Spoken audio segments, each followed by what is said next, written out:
Merry Christmas, everyone. For our Christmas episode, we have a big gift for everyone. We are going to be talking about how to approach gambling from financial sense, obviously giving away all of our big picks, talking about the games this coming weekend. Before we get into all of that, we actually have another fantasy question. Our help to Nate Schmidt worked out last week. Zay Jones crushed it. And he still lost. Zay Jones was like 40% of his points, and it was a blowout. His whole team. He had Miles Sanders. He had Donta Foreman, who combined for a point. Listen, here's the analogy on that. You've got a 1994 Cutlass, okay, that's on its last life, and you slap on spinners, okay? Zay Jones was the spinners. Does not change the fact that you drive a Cutlass. And he looked cool riding around those shady corners. All right. About 10 minutes. All right. So let's get into this. Ken, host on the show, is not here, so he can't ask us in person, but he will be listening. Jeff Wilson, Donta Foreman, Deion Jackson. He wants specifically Connor's take on this. PPR options. Give us one. All right. So, thank you, Ken. I'm glad you trust me over your brother. Probably very smart. Listen, first of all, you gave me a complete crapshoot of a pick here. Any of these could be right, so let me preface that. So we're going to be shot in the dark on any of these three, but I think you have to go with game script here. And I understand that last week you're looking at Jeff Wilson, who wasn't there. Okay, so we don't know what he looked like last week. Raheem Mostert looked great. So recency bias is going to say they may lean on Mostert. And I don't think they have anything other than a 50-50 split when he's there. I don't know. Miami should win this game. I'm not going to go with Jeff Wilson. I think that it'll be a 50-50 split, and it's Green Bay. I don't know how many opportunities there are going to be. By the way, Green Bay is one of the slowest offenses in the entire NFL, meaning they're going to keep the ball away from Cheetah. They're going to keep the ball away from Tua. They're going to keep the ball away from Mike. I just don't know how many opportunities there are going to be to go around. Jeff Wilson could come back and be fantastic. I don't know. He was limited in practice today. Not Jeff Wilson. So your picks are Deontay Foreman and Deion Jackson. All right. This is totally – you could totally disagree with me on this. I personally am going to go with Deion Jackson. Why? All right. The majority of last week's game against the Minnesota Vikings, they were winning. They went with Zach Moss. Zach Moss, I don't even think had an attempt out of the back. I don't even think he was receiving or had a receiving target last week. The majority, the overwhelming majority, and the terrible clock management by Jeff Saturday and terrible team play was them winning the game. I think the game script does not favor them this week. Chargers are going to go up. They should go up. Phil and I were talking about it at the beginning of this show. Indy had 14 plus points that should not have been on the board. That game should not have happened that way at all. Kirk Cousins is not going to throw for 400 plus yards in the second half. It's just not happening. So, Chargers go up here. I do believe that Deion Jackson is the receiving back. By the way, he still had 13 carries plus a receiving touchdown. I'm going to go with Deion Jackson on this. I don't think Zach Moss is that much of a threat. Yes, I would say this is a 50-50 split between Zach Moss and Deion Jackson, and he's going to get the value touches. Touching on Deontay Foreman, if they go up in this game versus Detroit and they want to run the ball, I get it, but I don't think they go up in this game. I think I think Detroit goes up early. I think they stay up, and I think Chuba eats into Deontay Foreman's carries. And also, last week, it was nearly a 50-50 split, period, with Carolina. So, shot in the dark. The answer for me is Deion Jackson. Let's see what happens. Phil, the floor is yours, sir. Deion Jackson. You said it. You covered most of it. But the Chargers are a good offense. I think they're going to put up some points. and I think Deion Jackson is going to get some PPR value here. And then Zach Moss looked so bad in the Colts outfit, in the Colts uniform this week. So Deion Jackson looked like the better runner. I think he's play. He totally just took volume and just turned it up. It was a Najee Harris play. Yeah, but I'm still siding with Deion Jackson here. He just looked better. He's the best running back in that offense. I don't care if that offense is down. They'll toss it to him a little bit, get some PPR value. All right, with fantasy out the way, let's move on to our wonderful gift, the financial education that everyone dies for when it comes to sports betting. Because these people aren't impulsive that sports bet. Not me, that's for sure. Anyways, so Connor and I actually have a good background in finance and finance-related things. And we were talking before the show, and we said there's like two households of thought on this. Number one is the most obvious one. It is you have your expenses throughout, your week, your day, whatever. And you're like, oh, hey, impulse buy, I'm going to go get a Chipotle burrito. You can replace that Chipotle burrito with a $10 bet on whatever team you're feeling. And then, boom, if you win, congratulations, now you have $20. Now you get 2 Chipotle burritos. Or if you lose, now it's all gone. And you're like, whatever, I just didn't get my burrito. Instead, I had a typical sandwich for lunch.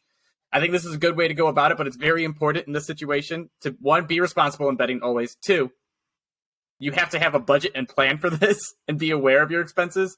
So this is obvious, simple. I think we said Finance 101. Have a budget, know your expenses, and know what is compulsory purchases. So, Connor, anything else you want to add on that? Yeah, I think the reality is, I heard somebody, and I think this is great advice to me, it said gambling, if you go to a casino, if you go to somewhere in Vegas, whatever you have, put the money aside and assume it's gone. Just assume it's gone, okay? So if you put it there and you say, hey, because what's going to happen is you're going to get in, you might hit one. And then there's a reason that casinos don't have windows and they don't have clocks, okay? So they don't want you to leave because they don't want you to know how long you've been there. Also, they want you to double down. I would say one smart thing to do, if you double your money, if you win, if you do something along those lines and you make 20, you make 40, you do not have $40 to spend. Take the 20, put it back in and say, I've got $20 to spend. Part of it is keeping that principle. Don't touching that principle of what your original bet was. Fantastic. Put it away. There's another school of thought. I've seen people go into, some online betting and things like that, and they'll have 5 or 6 bets, and then that's what they have. Or they'll take one and do that $10 and say, hey, I'm not buying Chipotle this week. I'm going to take that 10. And then guess what? I'm going to bet a three-leg parlay, something along those lines. Guess what? You might bet one a week. In fact, I have a buddy who bets one time a week. He takes $10. He misses every week. However, he hit. I think it was a 4-leg parlay. Got paid out 10 times, 12 times. Guess what? He just covered the rest of his year for his gambling. So, obviously we're not big whales here. We're not taking thousands of dollars. That's the only real way, in my opinion, to play the odds and just say, hey, and we're talking about blackjack here. So it's something completely different. But if you're going to gamble, the long-term odds are what you shoot for. But the reality is act like it's already gone, because when people say odds are X, Y, and Z, those are long-term odds. Those are, you have to play constantly. You have to play hundreds and hundreds of bets, hundreds and hundreds of hands, just in general. Take the money, act like it's gone, pocket it if you win, move on with that margin.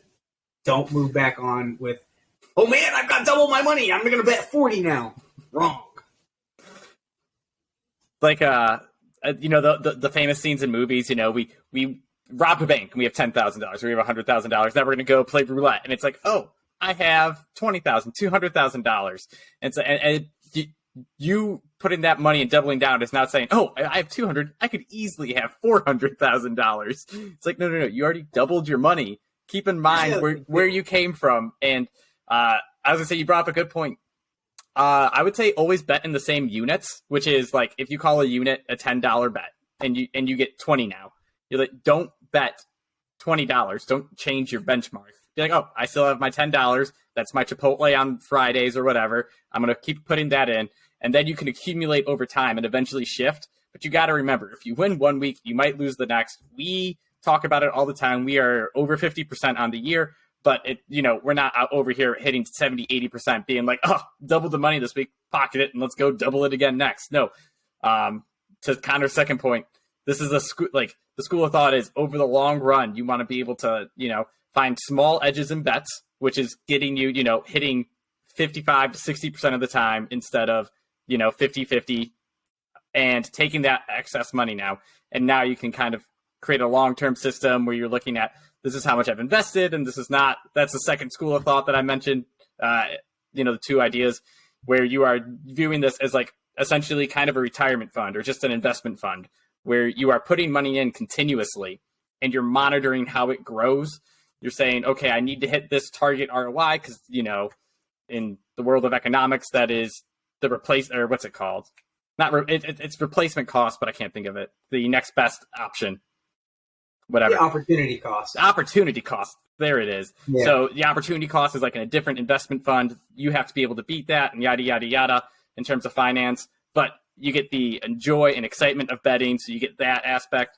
But again, always, always, always be safe. Don't bet more you can handle. Have a good knowledge of your finances in general. Yeah. You want to add on to that? Only thing I would say is the last thing for us, people we're millennials, we're young, we've got, obviously we kind of sit in the middle between the tech crew, which is the Gen X and Gen Y, whoever's below us now that are just like crazy TikTok. Okay, well, fine, we're not them. All right, but the reality Connor is... sounding like an old man.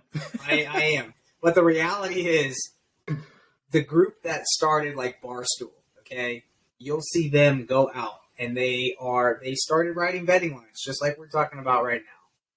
You'll see them now blow, Dave Portnoy will go and do $100,000 bet and he'll get $1 million. Well, here's the reality.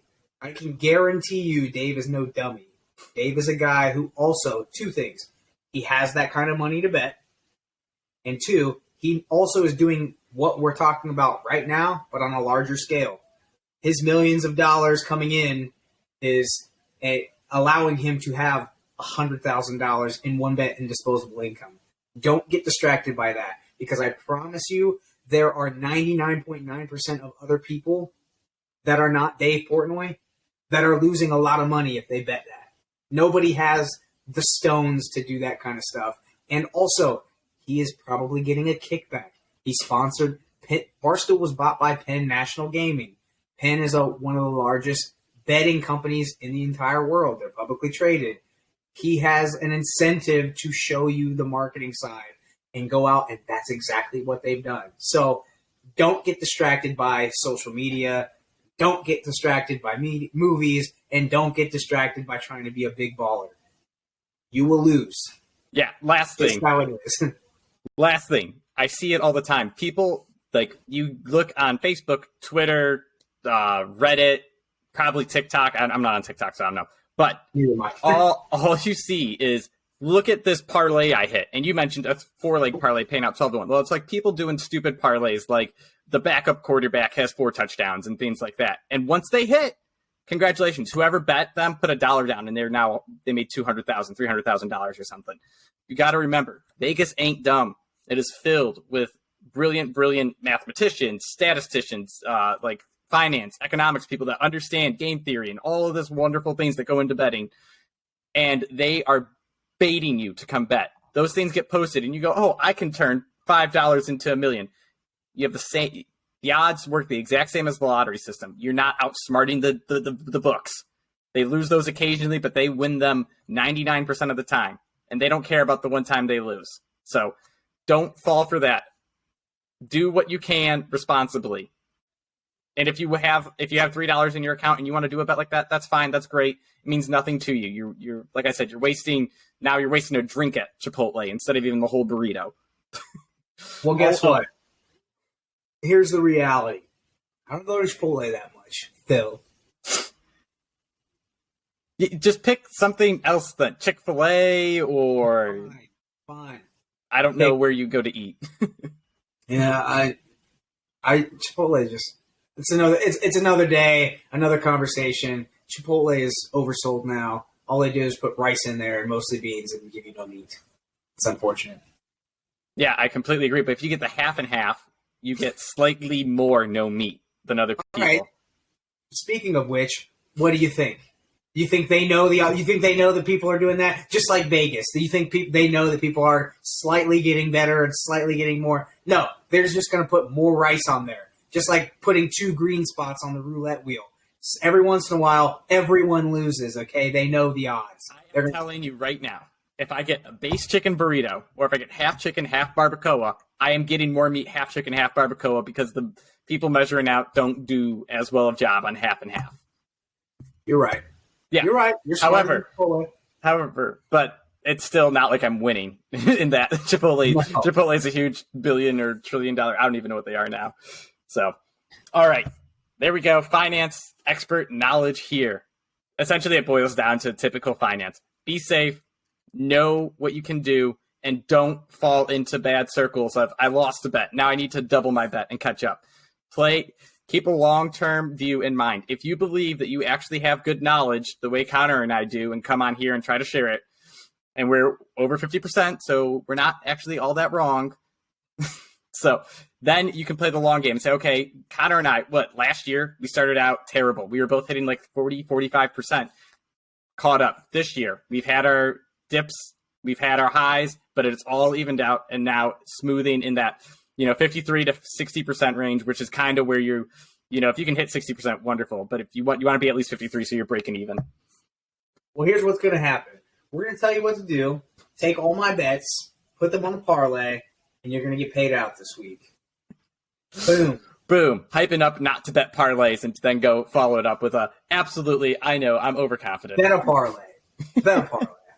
You know what? Do everything I say, and then throw Josh Allen to an MVP on it. Trust me. That'll be good. Yeah, with the Jalen Hurts injury. We will talk about MVP awards later, though. Well, actually, I don't know about later or ever. Let's get into picks. All right. Ken's smash play. He's not here. We're just going to acknowledge it because he texted it. He said Jacksonville and Detroit, but it's really Detroit because he knows Detroit is the child of the show. 6-1. They're right in the playoff hunt. I think they control their own destiny. If they don't, they need Washington to lose a game. But I think for the most part, Washington isn't good right now, so they're good. They're going to control their own destiny. He has them. Washington also gets San Francisco this week. So that loss is already booked. All right. And thank you to the refs last week. The Washington Commanders went from 76% or whatever, 88% chance to get into the playoffs with a win, and now they have like a 26% chance. Thank you, Mr. Guy, who decided that he would stick it to Terry McLaurin. Who asked twice if he was on. Am I okay? And he goes, no, now you are. And then threw the flag. And then said, I didn't say that. All right, so Detroit minus 2.5. You actually have that also on the bet card. Do you want to break anything down? There's very simple. I think first of all, I think I picked Carolina last week. Hate them. They suck. Sam Darnold still sucks. Not analysis on Detroit, but I am happy that Dan Campbell is actually coming to fruition and coming into his own as a coach. I think they're talking about extending Jared Goff because he's playing so well. I think he's a fantastic bridge quarterback. Listen, I really do think if you watch this offense, this is one of the most high-powered offenses in the NFL. They are top 10 in most categories. We're talking, they're the fourth ranked in yards. I think that they are top 10 in touchdowns. I think they're top 10 in just about every category. I'm serious. This is a very, very, very simple pick here. Darnold does not put up points. I think Detroit goes up early, and I think that they have, as much as it sucks and as much as we were hyping up DeAndre Swift, they have 3 good backs. Unfortunately, fantasy aside, they have 3 good backs. DeAndre Swift, Jamal Williams, they can play whatever game you want to play. We can go up-tempo and crush you, or we can bleed it out. And I don't think that I really don't think Carolina has anything special here. I think they lost last week. I think they blew a lead versus no, they didn't cover last week. That's what it was. But Detroit? Again, no, Carolina. Carolina lost to the Steelers. Yeah, Carolina again to the Steelers. Which more on that later. But nothing really crazy here. I do think that this, if it's not my smash play of the week, it's pretty darn close. I agree with Ken here. I think they are red hot, and I think they are playing for Dan Campbell, and they've got a good rhythm here. And this is just as much a bet against Carolina as it is for Detroit. All right, we're going to go with my smash play next, since you got some talking in right there. And I am going with the almighty Tennessee Titans. What? Tennessee sucks. They've been doing so bad recently. And the Houston Texans, what? They've been keeping up with really, really good teams who are supposed to be top in their conference. I know all that. And let me tell you what, none of that matters when Derrick Henry is coming to town. In his last 4 games against Houston, he has not put up under 35 fantasy points. We're talking 200 yards. We're talking 2 touchdowns. We are talking just complete annihilation. He's had it going in each of the first half. I don't know what happens in the second half when he tails off. I think Mike Vrabel figures it out. I think this is a game where Mike Vrabel can outcoach his opponent. He hasn't had that opportunity recently. The Chargers have more talent. Other teams he's played have more talent. I'm sorry, I don't know them off the top of my head.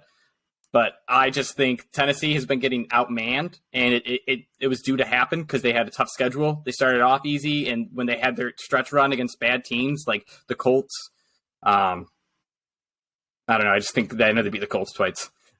They kept it like Tennessee, they covered or they pushed last week on the Chargers and had no business being. They had no business being in that game either. But that's my point. They are good. Like that's the coaching. However, they just didn't have the horses to finish it. Yeah. And this game, it's 3 points. That is, you're betting them to win. If they win by a field goal, it's still a push. Not a bad deal to have. The Texans are running a 2-quarterback offense currently. In the NFL. This team is just absolutely demolished. It is a sad-looking team, and they have played tough, and I love them for it. Lovie Smith is getting them going each game, and I'm just telling you what, the Titans are just a better football team. They are better coached. They are more disciplined, and I think they finally get some of that rage out. I don't think Tennessee wins their division. I've been a huge Jacksonville guy, and I think Jacksonville can do it. I'm starting to believe. That upset versus Dallas was wonderful. The beatdown of the Titans last week was great. But this week, Titans will get another win, maintain their lead atop their division, I think, for now. And it will be just a nice little cover for them. Derrick Henry, though, another huge game. Don't care if Malik Willis is in. He only needs to make 7 or 8 good throws. He did it against KC. I think his first 10 throws were all solid, and then the next 15 were trash. I think Wheels fell off. He's going to have his scripted 10 throws. He's going to hit them all. Tennessee wins this. That's all. Your smash play is up. Yeah, I'm not going to lie to you. I would say Detroit was pretty close to my smash play, but my real smash play, seriously, this is the first time I think I've ever had a total be my smash play. And I think you said that 2 weeks ago. No, that was last week. How did that go? No. I didn't have you said it last week. You said it last week. Smash play. That's not my smash play. Was it my smash play? I think it was. Because I remember you saying, I haven't had a total be my smash play. And it was. All right. By the way, let's talk about that. Let's break that down, okay? Last week, the smash play was Indianapolis and Minnesota. I'd hate to rehash it, but we're going to rehash it, okay? We just talked about this with Deion Jackson, okay? Indianapolis had no business even being in that game, okay? They had 20 points, exactly what I said. The total was 48, okay? They needed to have less than 24 points of offensive points, okay? They had 14-plus points from special teams or defense. That is the killer. That entire complexion of that game should not have been that way. And they went on to only score 3 points in the second half. Okay? This should not have happened. I don't care what you say. I don't care about Vegas. This should have been the smash play. I'm going to double down and do another total this week. this week's Smash Play, again, the team that throws the ball the most in the NFL is the Tampa Bay Buccaneers. Arizona has a bottom 5 pass defense in the NFL. They are going against each other. I think this is a total game where it's coming down to the wire. Tom needs to cement himself into the playoffs. He knows that. Who cares that they're 6-8? Who cares that their entire division is 5-9? Who cares? Doesn't matter. If they win, they're in. I think Tom puts up 25 plus in this game, 28 plus maybe. And I think all Arizona has to do is put up 13 plus-ish points. I think that's what's going to happen. I think Tom finally gets it together. By the way, dude still had 3 touchdown passes last week. I don't care if it's garbage time. You notice I'm not taking the points here, even if it's 7.5, because that just seems like way too many points for Tampa Bay defense. That sucks. They're middle of the road. That's the other thing. James Conner's had a little bit of a resurgence here. Trace McSorley is starting. I get that. But I think they're going to lean on the run, and I think that they're going to put up more than 13 points. I'm thinking this game goes to like 28-13. I think it goes, if the Cardinals can put up 14, even better. If they can put up 21, even better. I promise you, Tampa Bay is putting up more than 21. That's Smash Play of the Week. All right. We are going to follow that up with no more Smash Plays, because we gave them all already. You already have the 3 locks of the week. So let's parlay it. These are the best of the rest. I'm going off Thursday Night Football. I know. What? Thursday Night Football? You guys never talk because we never record in time to talk about Thursday football. But here we are. Jacksonville versus the Jets. And you know I love my Jaguars. They are 1.5-point underdogs. And I'm telling you, the weather is so bad, I don't trust a team from Florida right now. So that's why I'm going with the under. Because we all know Zach Wilson is not good at football. Last week, everyone's like, did you see him? He threw for like 300 yards. Did you know he threw 18? He completed 18 passes out of 35. You know how bad that is? Like, it's so hard to move the ball when you're throwing like second down from like 2nd and 7. He's not going to, he makes big plays. That's fun and all, but you don't score touchdowns. You don't score a lot of points that way. You end up getting like a huge chunk play and then punting from like the opponent 40 because you didn't move the ball again. The Jags, like I said, don't play well in the cold. Zach Wilson, not a good quarterback. Jets defense, phenomenal. Jags defense is able, warm bodies, so they're going to be in the way of Zach Wilson. I just think the under here, 37.5. It's going to be cold. It's windy. It's a huge theme. A huge storm front is actually coming in. It's preventing me from going home to Cleveland for Christmas. So it's going to stop Jacksonville and the Jets from scoring. Let's go.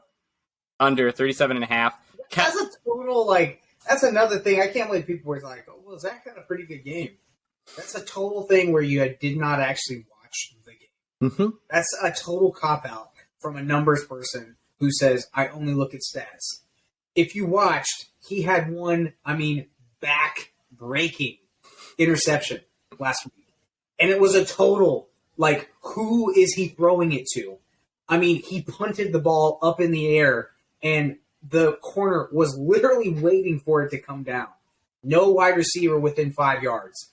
So he clearly either, A, was not on the same page as his wide receivers, or B, totally, completely misread the coverage.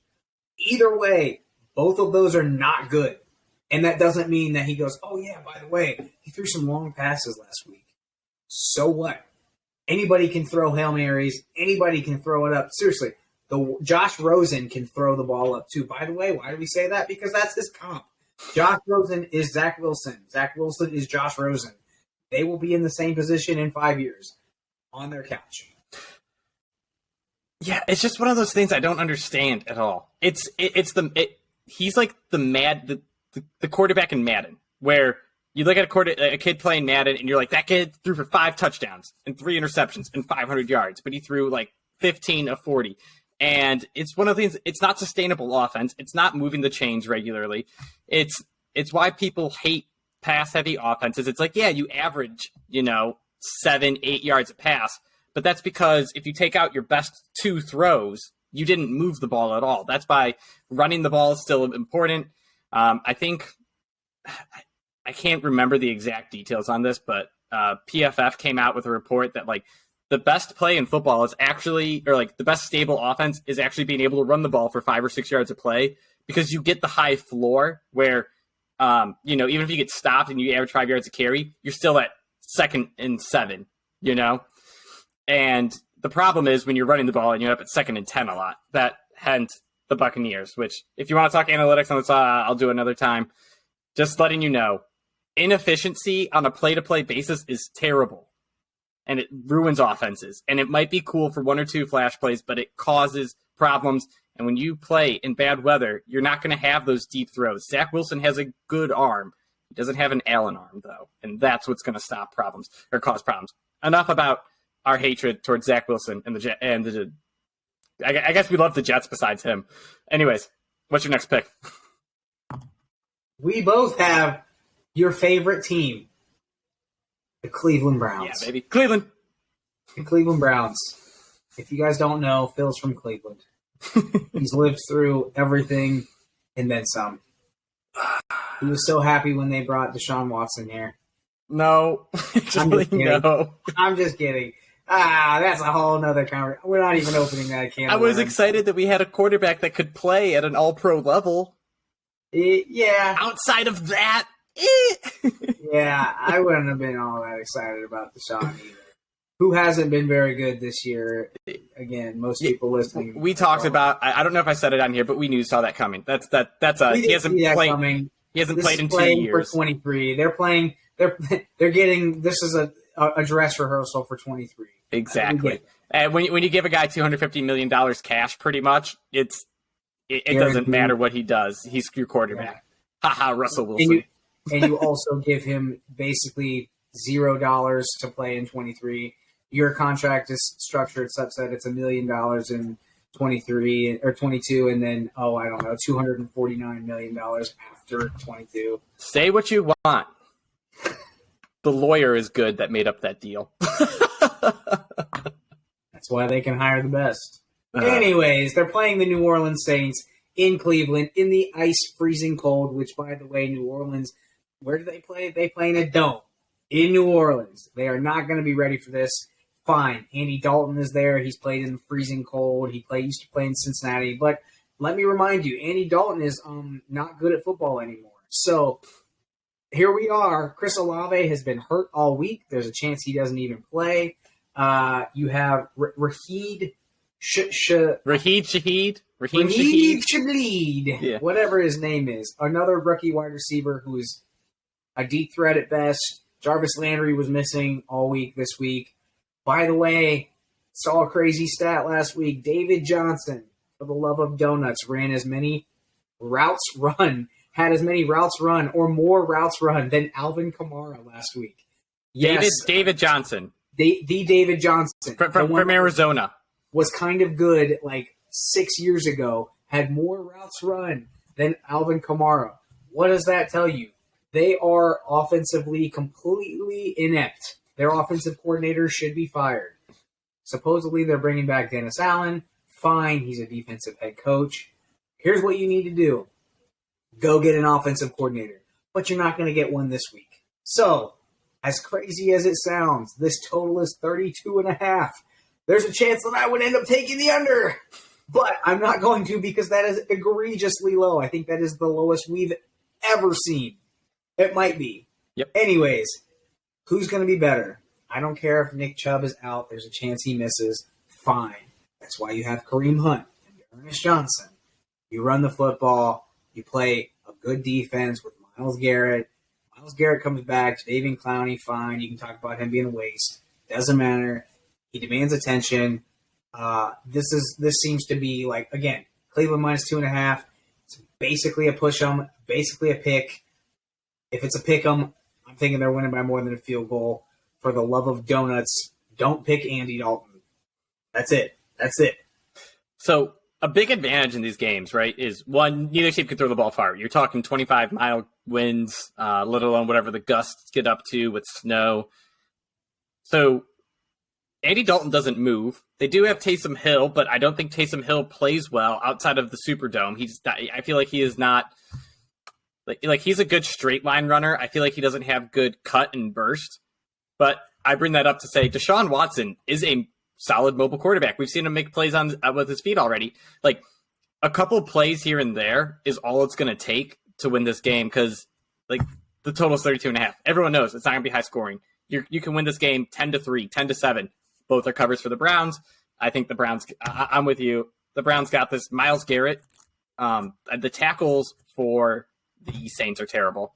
The left tackle is at least where Myles Garrett will be lining up. So I think he's just going to run in, wreck Andy Dalton, who's not mobile. They won't have time to set things up. Even if you do throw, it won't work. And I think the Browns can at least. Both teams are going to be crowding against the run, and the Browns have a better offensive line to create rushing offense in this case. And as you said, two good backup running backs like Dearness Johnson, when he was the lone running back last year, 25 carries, 110 yards, and a touchdown? I had him in fantasy. It was wonderful. So here we go. My next pick, I am going fly, Eagles, fly. Give me Minshew Mania. I wish I would have shaved and prepped for it and got my handlebars going. But hear me out. We talked about it preseason. Jalen Hurts is a good quarterback and definitely deserves to be in the MVP conversation. They have so much to work with currently, and Dallas Goedert comes back. I think that they can come out. They have a great offensive line. They can slow down the Dallas pass rush. They have a good defensive line. They can slow down the Dallas run game. Dak Prescott has been throwing Dallas out of games recently. He leads the league in interceptions, I think, and it might have been just since his return. And he has like 11 in 6 or 7 games. It is by far the most, and he has like a bye week. So on a per-game basis, he is crushing other people. They are not making good decisions. I don't know what it is about Dallas's offense. Kellen Moore, I believe, is a solid offensive coordinator. But for whatever reason, Dak isn't seeing the field correctly. Philly has one of the most opportunistic defenses in the NFL. James Bradbury, Darius Slay playing at a high level. Their defensive line creates pressure. So I think this game is just bad for Dallas.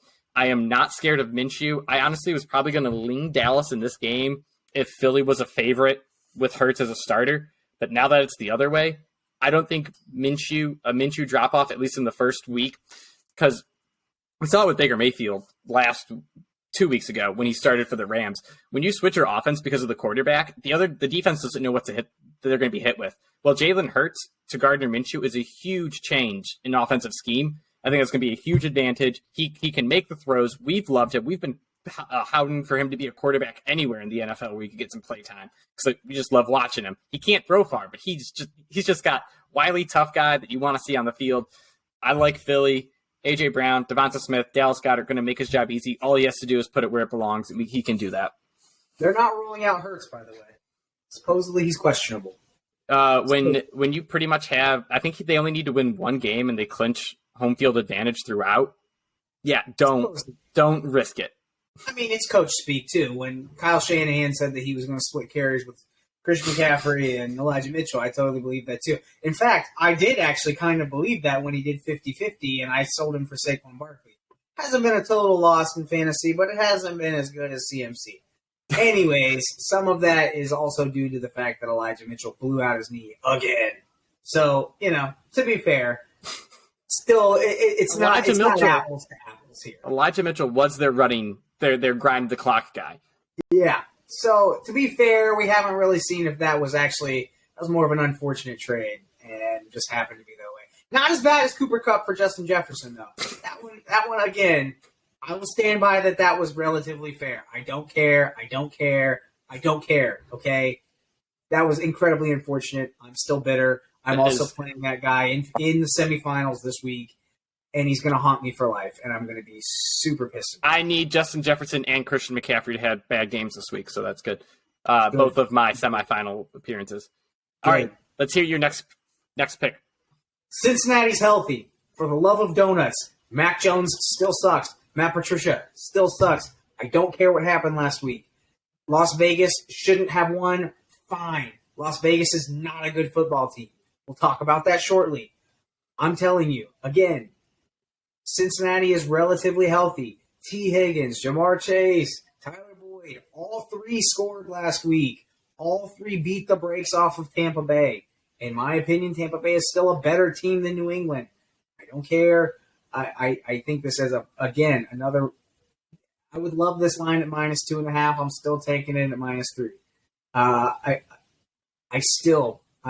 The only, and we'll preface this every time we pick Cincinnati, there are going to be games where Zach Taylor just royally ruins it. I don't think this is one. Zach Taylor could potentially ruin this game and make it into a slugfest because it's in Boston. It's going to be bad weather. He's got Joe Mixon back. He's got Samaje Perine. Fine. By the way, if you guys don't know this, Cincinnati doesn't even have an indoor practice facility. One of the only ones in the entire They NFL. do now. Nice try. They're getting one. No, they have a giant inflatable thing right on the river. They're Dude, building one. Sarah and I were driving to the airport in October, and you just see this like huge inflatable dome, and you're like, oh my gosh, what is this? Like a kid's playpen, and it's like the giant bee for the Bengals. We're like, why is this your money? Point being, this is not a Florida team going to the Northeast. This is a Midwest team in a terrible, terrible all four seasons kind of city. They'll be going to New England. They will not be bothered by the weather. They're going to win this. Oh, also, Ken has this one over 41.5. Ken doesn't know anything. He was asking you for fantasy advice. I think that could be good, but I'm going to stay away from, ironically, the total in this one. I just realized I'm writing on the Bengals and Pats. I might be piggybacking on you for this one. All right, so let's go to the head-to-head matchup for us. I got Vegas 2.5 plus 2.5. You hinted at that. You have Steelers -2.5. And now let me tell you something. Last week, Josh McDaniels blew our minds. He was throwing deep balls left and right to Mac Hollins, who was wide open. He was throwing deep balls to Keelan Cole, who was catching touchdowns. Do you know why? Because Hunter Renfrow was there, and Darren Waller, and Devontae Adams. Now let me say this. I don't know why I believe in the Raiders, but I do. They are a better team. They should have another win or two, I think, so far. And they just constantly blow games. They are one of the best first-half football teams I've ever seen. If something isn't working, you need to fix it. And I think that Pittsburgh is so bad that even if the Raiders don't fix their problems, they're going to play well enough to win this game. It's 2.5. It is not a lot. They get the points. But Devontae Adams, I think, is going to have a big game. Steelers don't have a great corner. Darren Waller, I think, should have a big game. They were using him a fair amount, not a lot, but he was looking good off of his injury. And please, I'd figure out when to run the ball better. That's all I ask. Because Josh Jacobs is a good running back, and he's working his tail off to turn those 27 carries into 90 yards like he has the last 2 weeks. But it's just telegraphed. That's all it is. All you have to do is switch the plays that you throw to Devontae Adams and run the ball, and you would be fine. But for whatever reason, they are over-telegraphing their plays and being like, oh, 1st and 10, 2nd and 10, we're winning. We're running the ball for sure. Fix that. They got this. I still believe in them. Their defense ain't great, but you don't have to be great against Kenny Pickett. Give me the Raiders. Now go ahead, dismantle my argument and say Josh McDaniels is just going to throw this game away. Like he has 3-4 games this year already. How many quarters do you play? How many quarters do you play in a game? It's in the name. Depends. I guess last week the Raiders, they only needed 4 quarters to have a comfortable touchdown victory over the Patriots on the world's worst play in the NFL. So were they probably gonna there's probably a chance that they were gonna lose that game too? Last time I checked, the score was 30-24. Okay. Yeah, you're right. Okay. You play 4 quarters, they'll lose, they might even win the first 2 quarters. They might. And then I don't know what'll happen. I'm not sure. Josh McDaniels it's kind of weird. He does this thing. It's like the reverse game game script. Like, what do you call that? We always talk about coaches making in-game adjustments. That's the word I'm looking for. He does the reverse in-game adjustments. He says, hey, this was working great in the first half.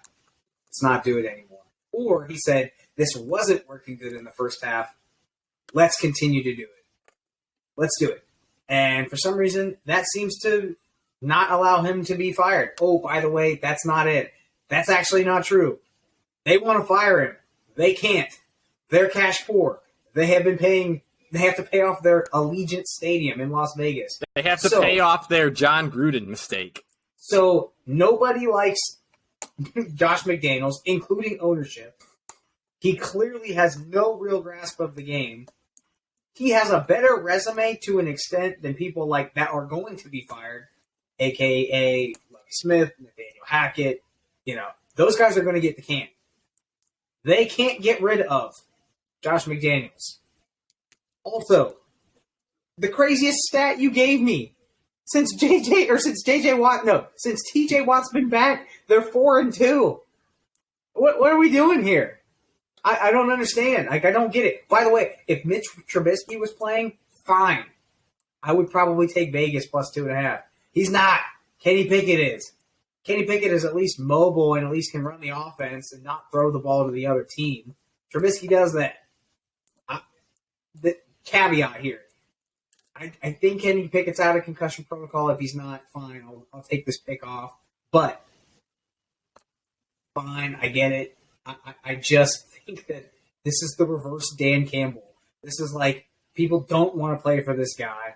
He clearly is doing things to not win the game. And, yes, Adams might go off. That's fine. 2 reasons. A, I'm not playing him in fantasy. And B, he's going to have 2 touchdowns and 100 yards. Great. Then they're going to stop throwing him the ball. By the way, Adams did not have a very good game last week. Why? Because, again, Josh McDaniels goes, man, I got Darren Waller back. Man, I got Hunter Renfrow back. Man, I got Josh Jacobs. What do I do with all this talent? Who is the alpha who got you there? He was throwing to Matt Collins and Keelan Cole on the ending drive. I didn't understand it. I get it. Davante Adams demands a lot of attention. That's fine. You won games when you passed the ball to Davante Adams 17 times. Pass the ball to him again 18 times, 20 times. Who cares? Half your passes can go to him. I don't care. Does it win the game? Yeah, again. He said it best. Davante Adams said it best. He's like, if I didn't get the ball thrown to me every time I was double covered, I would get the ball 3 times a game. And he's like, it just can't be that way. Aaron Rodgers threw to him in triple coverage, and it was money. Use your best players. It doesn't matter if they're double covered. It doesn't matter what's going on. They are the best players, and they have gotten that reputation because they have beaten that over and over again.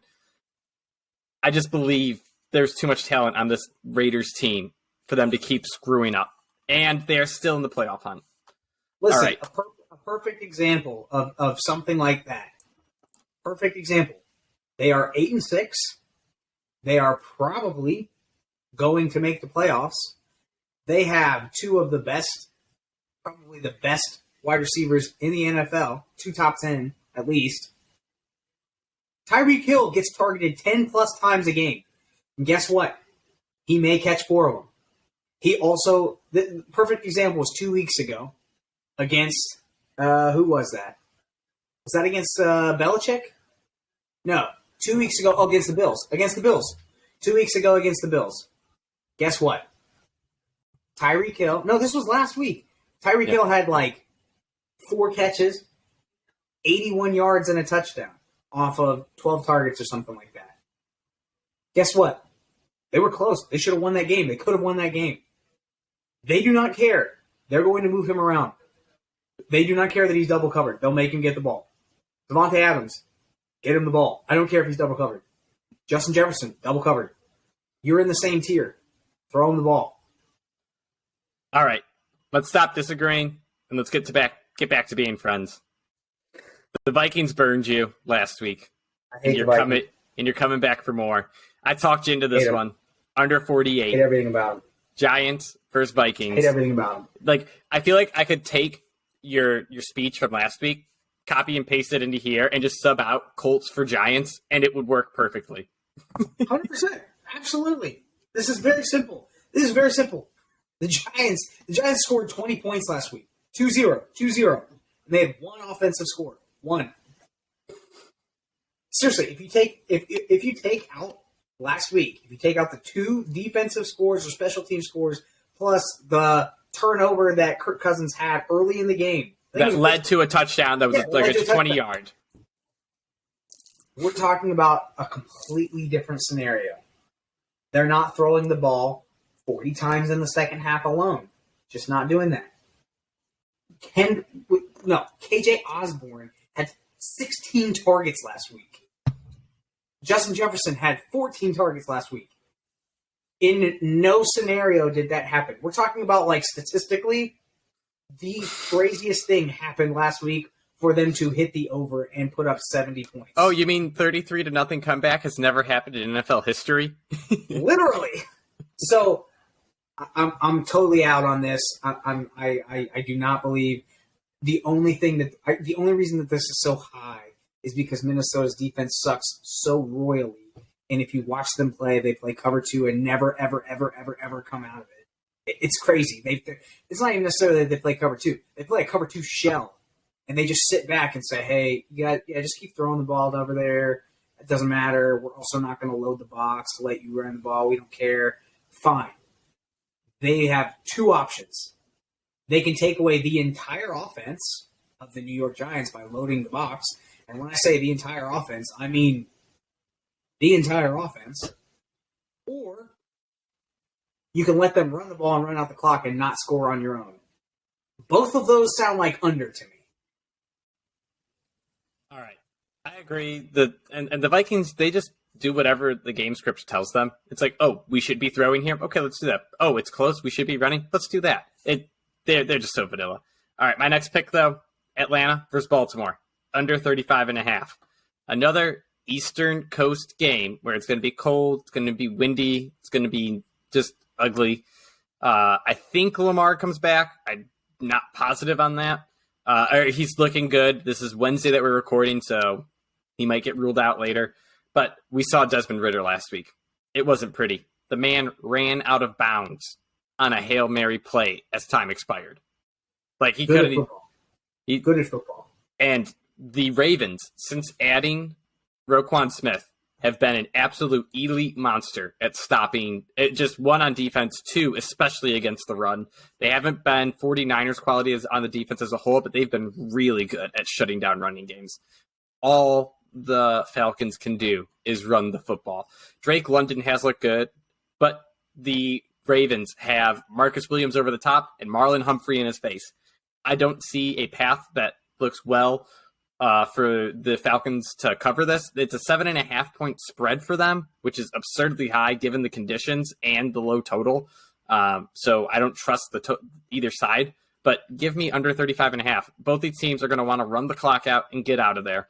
The Ravens, Lamar has a good arm. I think maybe one or two deep shots, but why would you do that when you can just run through the Falcons offense, get your solid lead and go home? Justin Tucker isn't going to miss have two field goal attempts that don't go in. One was a block, one was a miss. I am trusting the Ravens once again to just completely control this game and win this thing in an ugly, ugly fashion. You're talking 13-6, 17-10, something real low scoring. Devin Duvernay and Rashad Bateman both on IR done for the season. So look at that. They have no one to throw to. Deshaun Jackson, that's who they have to throw to. How depressing. And Deshaun Robinson. What's his name? Robinson. Last name. DeMarcus Robinson.